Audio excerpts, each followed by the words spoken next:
सबैजनालाई नमस्कार। आज म यो भिडियो बनाउँदै गर्दा मेरो मन निकै भारी भएको छ, किनकि यो कुनै सामान्य कुरा होइन। यो एउटा जीवन बचाउने अपिल हो। हाम्रै साथी अमृत बहादुर थापाज्यू आज मृगौला रोगसँग सङ्घर्ष गरिरहनु भएको छ।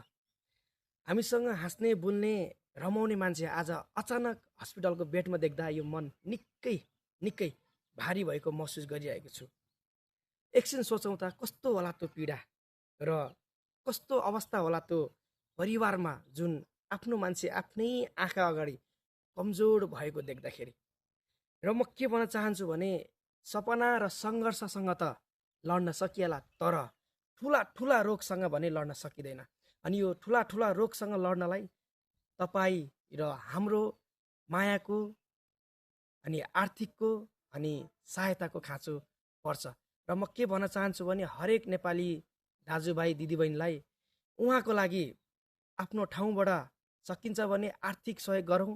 यदि सकिँदैन भने यो भिडियो चाहिँ सहयोगी मनहरूसम्म पुर्याइदिनु न हार्दिक अनुरोध गर्न चाहन्छु। म उहाँको क्युआर मैले स्क्रिनमा अलरेडी राखिसकेको छु र माथि पनि म उहाँको ब्याङ्क एकाउन्ट नम्बरहरू डिटेलहरू राखिदिनेछु।